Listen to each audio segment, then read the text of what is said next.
हम लोग पढ़ने वाले हैं एक चैप्टर जिसका नाम है वृत्त। ये कक्षा 10 का है, 10.1 का। ध्यान से देखिए, पहले हम लोग पढ़ेंगे वृत्त की परिभाषा। वृत्त की परिभाषा होती क्या है? किसी बिंदु से खींची गई समान दूरी गोलाकार आकृति को वृत्त कहा जाता है। तो ध्यान से देखिए, यहाँ पे एक बिंदु है, ये रहा हमारा बिंदु, ये समान दूरी से खींचा हुआ है और गोलाकार आकृति है, इसी को हम लोग कहते हैं वृत्त। अब ध्यान से देखिए, ये जो त्रिज्या है ए और ओ, तो यहाँ पे हम लोग लिख सकते हैं ए ओ बराबर आर, माना हुआ पहले से।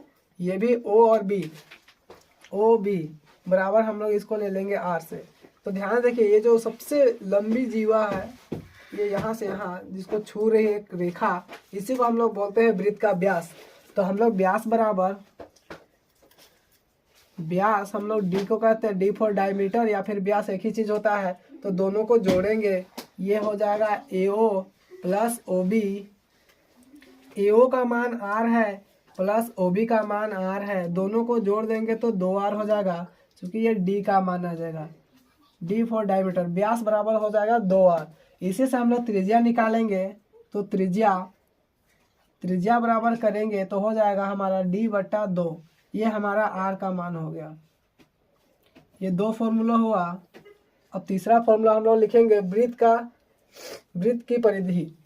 यहाँ पे लिख देंगे, इसलिए वृत्त की परिधि बराबर, वृत्त की परिधि या परिमाप दोनों सेम होता है। ये फॉर्मूला होता है 2πr। उसके बाद नंबर 1 लेके लिखेंगे वृत्त का क्षेत्रफल, फॉर्मूला होता है πr²।